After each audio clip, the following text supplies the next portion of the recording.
Good morning, नमस्कार। मैं doctor किरण गर्ग, मेरे यूट्यूब चैनल में आपका फिर से स्वागत है। तो प्रिय छात्रों, आज हम करेंगे आगे उपन्यास। पहले हमने किए थे पूर्व मुंशी प्रेमचंद उपन्यास, फिर हमने किए मुंशी प्रेमचंद जी के उपन्यास। अब नेक्स्ट करेंगे मुंशी प्रेमचंद युगीन उपन्यास में आगे। तो कल हमने किए थे 20 तक उपन्यास, 20 साहित्य उपन्यासकारों के उपन्यास कर लिए थे। अब नेक्स्ट करेंगे हम वृंदावन लाल वर्मा जी के उपन्यास। तो वृंदावन लाल वर्मा जी के उपन्यास है, इसमें जैसे 4 उपन्यास आगे, उसको आपको क्रम में लिखना है, तो इसलिए हम इसको ईयर के साथ करेंगे। ठीक है, जैसे फर्स्ट है संगम, गढ़ कुमार, लगन, प्रत्यागत, कुंडली चक्र, विराट की पद्मिनी, झांसी की रानी, मृगनयनी, टूटे कांटे, माधवजी सिंधिया। ये है वृंदावन लाल वर्मा जी के उपन्यास। तो जो संगम उपन्यास है वो 1928 का है, गढ़ कुमार 1929 का है, लगन 1929, प्रत्यागत 1929। तो इस तरह से यह तीनों उपन्यास 1929 के हैं, गढ़ कुमार, लगन और प्रत्यागत। नेक्स्ट आ गया फिर कुंडली चक्र 1932 में, और विराट की पद्मिनी 1936 में, झांसी की रानी 46 में, मृगनयनी 1950 में, और टूटे कांटे 1954 में, फिर माधवजी सिंधिया 1957 में। तो ये थे वृंदावन लाल वर्मा जी के उपन्यास। अब ये तो है वृंदावन लाल जी वर्मा जी के उपन्यास। इनमें से कुछ उपन्यास जो सिलेक्टेड है, इम्पोर्टेंट है, उसकी थोड़ा मैं आगे डिटेल करवाऊंगी। इनके सिर्फ आपको नाम करने हैं और ईयर करने हैं। ठीक है, नेक्स्ट आ गया फिर सूर्यकांत त्रिपाठी निराला जी। ये छायावादी कवि है। सूर्यकांत त्रिपाठी निराला जी छायावाद के एक स्तंभ माने जाते हैं, और इनके जो उपन्यास है अलका, अप्सरा, निरूपमा, प्रभावती, काले कारनामे, कुल्ली भाट, चोटी की पकड़। निराला जी के उपन्यास वेरी इंपॉर्टेंट उपन्यास है, आपको अच्छे से इसको लर्न करना है। और जैसे अलका है, अलका 1931 का है, और अप्सरा यह है दोनों 1931 के हैं, अलका, अप्सरा। ठीक है, फिर है निरूपमा और प्रभावती। निरूपमा और प्रभावती है, ये दोनों 1936 के हैं। फिर आ गया काले कारनामे 1950 का, कुल्ली भाट और चोटी की पकड़। अलका, अप्सरा 1931 के, निरूपमा, प्रभावती 1936 के, और काले कारनामे 1950 के, कुल्ली भाट और चोटी की पकड़। यह थे सूर्यकांत त्रिपाठी निराला जी के उपन्यास। ठीक है, नेक्स्ट हम करेंगे फिर अब जनेंद्र। जनेंद्र है मनोविश्लेषणवादी उपन्यासकार है। ठीक है, तो यह जनेंद्र जी के उपन्यास है परख, सीता, त्यागपत्र, कल्याणी, सुखदा, विवर्त, व्यतीत और मुक्तिबोध। अब जैसे जनेंद्र का मुक्तिबोध है, जनेंद्र का उपन्यास मुक्तिबोध है, और आगे है इलाचंद्र जोशी का मुक्तिपथ। मुक्तिपथ तो इसमें कभी कभी कंफ्यूजन हो जाता है, तो हमें ध्यान रखना है इस चीज़ का। तो परख है जनेंद्र जी का, परख उपन्यास है 1929 का, सुनीता 1935 का, त्यागपत्र 37 का, कल्याणी 1939 का, सुखदा 1952 का, और विवर्त 1953 का, और व्यतीत, विवर्त और व्यतीत दोनों 1953 के हैं। फिर मुक्तिबोध है 1965 का। तो जनेंद्र के उपन्यास भी इम्पोर्टेंट है, आपको अच्छे से लर्न करने होंगे। परख, सुनीता, त्यागपत्र, कल्याणी, सुखदा, विवर्त, व्यतीत और मुक्तिबोध, यह थे जनेंद्र जी के उपन्यास। ठीक है, नेक्स्ट हम करेंगे इलाचंद्र जोशी। इलाचंद्र जोशी के उपन्यास है सन्यासी, पर्दे की रानी, प्रेत और छाया, निर्वासित, मुक्तिपथ, सुबह के भूले, जिप्सी, जहाज का पंछी और ऋतु चक्र, यह सारे इम्पोर्टेंट उपन्यास हैं ईला चंद्र जोशी जी के। तो आपको यह भी सीक्वेंस में क्रम में लर्न करने हैं, क्योंकि इनमें से ऐसा भी आ जाता है कि इसी के ही 4 उपन्यास आपको क्रम में लगाने हैं, और ऐसा भी आ सकता है कि 4 उपन्यासकारों के अलग अलग एक एक उपन्यास दिए हों और आपको क्रम में लगाने हैं। तो आपको अगर आपको ईयर के अकॉर्डिंग आते होंगे, लर्न होंगे, तभी आप उनको क्रम में लगा पाओगे। और जैसे ईला चंद्र जोशी जी के 4 उपन्यास आगे आपको क्रम में लगाने हैं, तो अगर आपने क्रम में लर्न कर रखे हैं, आपको ईयर भी नहीं याद, आपने वैसे क्रम में लर्न कर रखे हैं, तो आप उसको क्रम से लगा सकते हो। क्वेश्चन अगर आ गया तो आप उनको क्रम में लगा सकते हो, अगर आपने क्रम वाइज लर्न करें तब। तो ईला चंद्र जोशी जी के उपन्यास है सन्यासी 1940 का, पर्दे की रानी 42 का, प्रेत की छाया 44 का, निर्वासित 46 का, मुक्तिपथ 48 का। अब ये जो सारे उपन्यास है ये एक एक साल के गैप में है, 40, 42, 44, 46, 48। तो आप इसको थोड़ा सा इस चीज़ को भी ध्यान में रख के लर्न कर सकते हो कि सन्यासी 40 का है, पर्दे की रानी 42 का है, प्रेत और छाया 46 का है, निर्वासित प्रेत और छाया 44 का है, निर्वासित 46 का है, मुक्तिपथ 48 का है। ठीक है, फिर आगे आगे सुबह के भूले 51 का, जिप्सी 52 का, जहाज का पंछी 1954 का, और ऋतु चक्र है 1969 का। तो इस टाइप से आपको ईयर के साथ लर्न करने हैं। और इस चीज़ का ध्यान रखना है कि जो जिनेंद्र जी का उपन्यास है मुक्ति बोध, और ईला चंद्र जोशी जी का उपन्यास है, ये उपन्यास है मुक्तिपथ, मुक्तिबोध और मुक्तिपथ। और मुक्तिबोध है 1965 का और मुक्तिपथ है 1948 का। तो आपको यह ध्यान रखना है। ठीक है, नेक्स्ट आ गया फिर सच्चिदानंद हीरानंद अगय जी के उपन्यास। ये हैं अगय जी के उपन्यास हैं। तो अगय भी वेरी इम्पोर्टेंट उपन्यासकार हैं। इनकी अन्य भी विधाएं भी है, तो उपन्यास में भी इनका विशेष स्थान रखते हैं यह उपन्यास लेखन में। फर्स्ट है, इनके 3 ही उपन्यास है और तीनों वेरी इंपॉर्टेंट उपन्यास है। आपको तीनों की स्टोरी भी पता होनी चाहिए, तीनों के स्टोरी के पात्र भी पता होना चाहिए उपन्यास। तो ये समझो कि तीनों में से एक क्वेश्चन आता ही आता है। किसके? अगय जी के ये 3 उपन्यास हैं। शेखर एक जीवनी, इसके 2 पार्ट है। फर्स्ट पार्ट है 1941 में प्रकाशित हुआ था और सेकंड पार्ट 1944 में प्रकाशित हुआ था। ठीक है, और दूसरा उपन्यास है नदी के द्वीप। शेखर एक जीवनी 1941 का था, नदी के द्वीप 1951 का है और अपने अपने अजनबी 1961 का है। तो बड़े इजी है लर्न करना। थोड़ा सा ध्यान दो आप कि यह है 1941 का, 51 का, 61 का, 10-10 साल के गैप का है।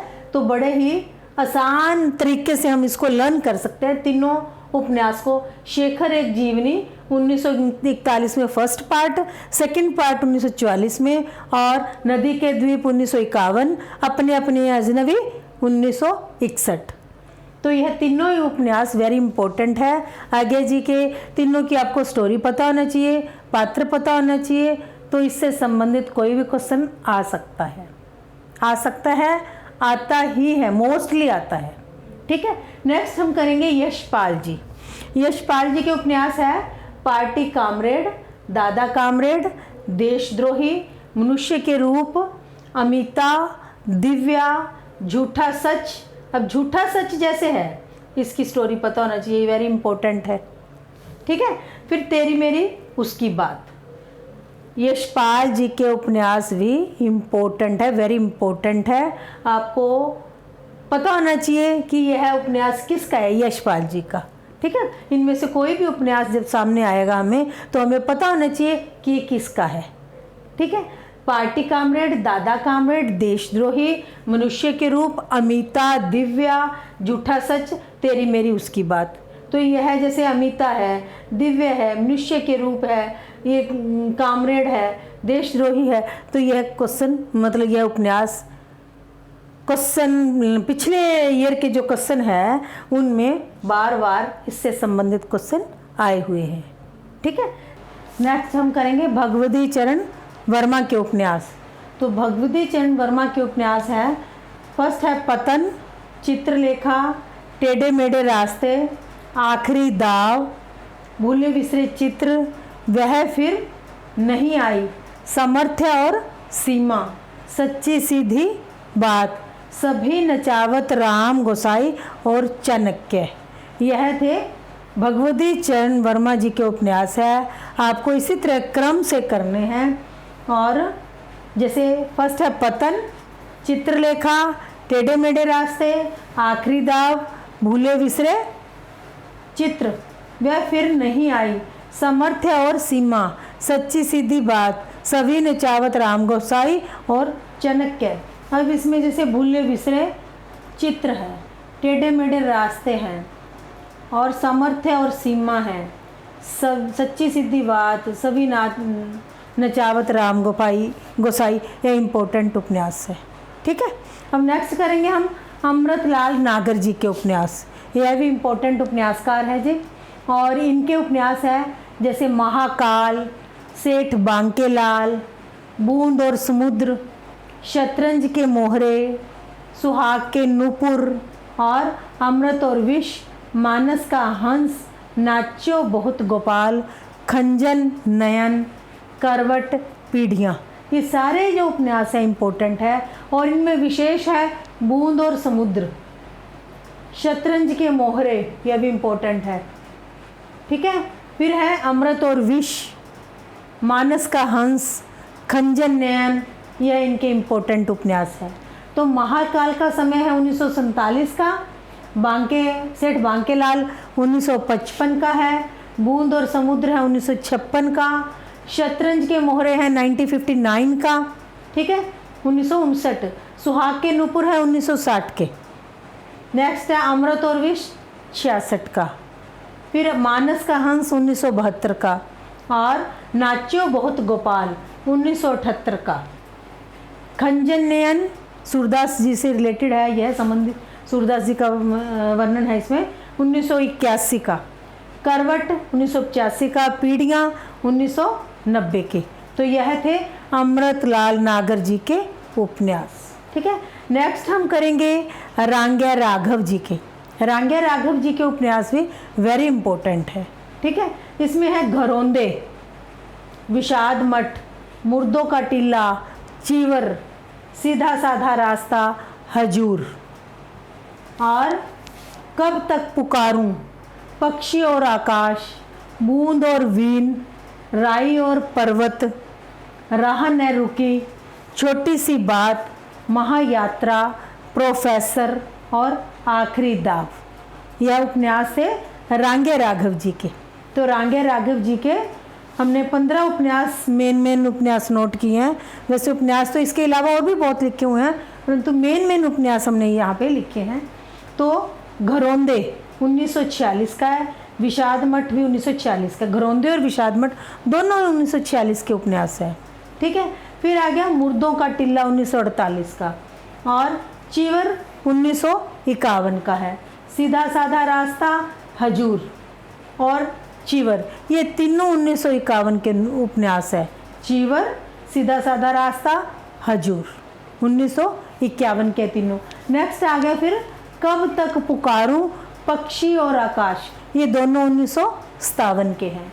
बंदूक और वीर, राई और पर्वत, ये राह न रुकी, ये तीनों उपन्यास 1958 के हैं।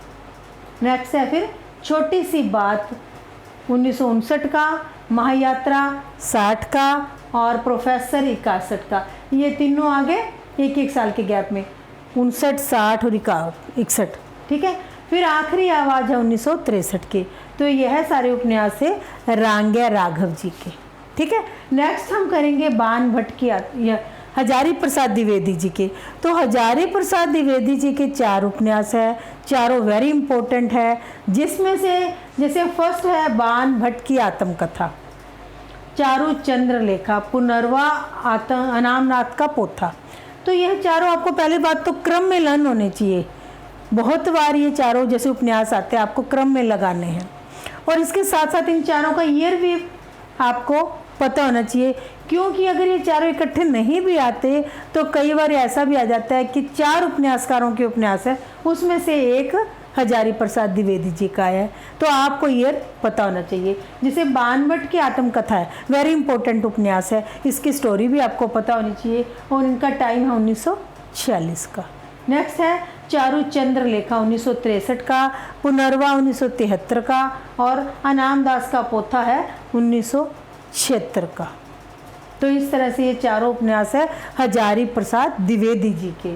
बाणभट्ट की आत्मकथा 1946 का, चारु चंद्रलेखा 1963 का, पुनर्वा 1973 का, और अनामदास का पोथा है 1976 का। तो ये अनामदास का पोथा जो उपन्यास है इसकी स्टोरी भी हमें पता होना चाहिए। ठीक है, नेक्स्ट हम बात करेंगे फणीश्वर दास रेणु। तो फणीश्वर दास रेणु जी का जो मैला अंचल है वेरी इंपॉर्टेंट उपन्यास है, आंचलिक उपन्यास है, ये वेरी इंपॉर्टेंट है। इसकी स्टोरी हमें पता होनी चाहिए, इसके पात्रों के बारे में हमें जानकारी होनी चाहिए, क्योंकि इनसे संबंधित पात्रों से संबंधित क्वेश्चन भी आ जाता है, स्टोरी से संबंधित क्वेश्चन भी कुछ पूछ सकते हैं। तो ये मैला अंचल की स्टोरी हमें बहुत अच्छे से लर्न होनी चाहिए, और इसका समय 1954 का है। ठीक है, नेक्स्ट आएगा परति परिकथा 1957 का, धीरक तपा 1964 का। यह भी इम्पोर्टेंट है, परति परिकथा, धीरक तपा। बट मैला अंचल सबसे ज़्यादा इम्पोर्टेंट है, वेरी वेरी इंपॉर्टेंट कह सकते हैं हम। ठीक है, नेक्स्ट आएगा फिर जुलूस 1965 का, कितने चौराहे 1966 का, राम रतन राय 1971 का, कलंक मुक्ति 1972 का। कलंक मुक्ति भी इम्पोर्टेंट उपन्यास है, पिछले कई क्वेश्चन पेपर में यह आया हुआ है। तो फणीश्वर दास रेणु जी के उपन्यास है मैला अंचल 1954 का, परति परिकथा 1957 का, धीरक तपा 1964 का, जुलूस 1965 का, और कितने चौराहे 1966 का, राम रतन राय 1971 का, और कलंक मुक्ति है 1972 का। तो यह थे फणीश्वर दास रेणु जी के उपन्यास। तो इनको अच्छे से लर्न करना, वेरी इंपॉर्टेंट उपन्यास है, विद ईयर करना, और मैला अंचल की स्टोरी आपको बहुत अच्छे से पता होनी चाहिए। इसमें पात्रों से संबंधित क्वेश्चन आ जाता है, स्टोरी से संबंधित कोई ना कोई क्वेश्चन मतलब बनाकर पूछ सकते हैं, तो आपको ये अच्छे से तैयार होनी चाहिए। तो आज हमने फणीश्वर दास रेणु तक के उपन्यासकारों के उपन्यास के बारे में पढ़ा। तो आप इनको अच्छे से तैयार कर लेना, क्रम से करना, ईयर से करना, ताकि आपको इसका लर्न करने का फ़ायदा हो। ठीक है, तो बच्चों अगर आपको ये वीडियो लगता हो कि आपके लिए उपयोगी है तो आप इसको लाइक करें, शेयर करें और सब्सक्राइब करें। Thank you.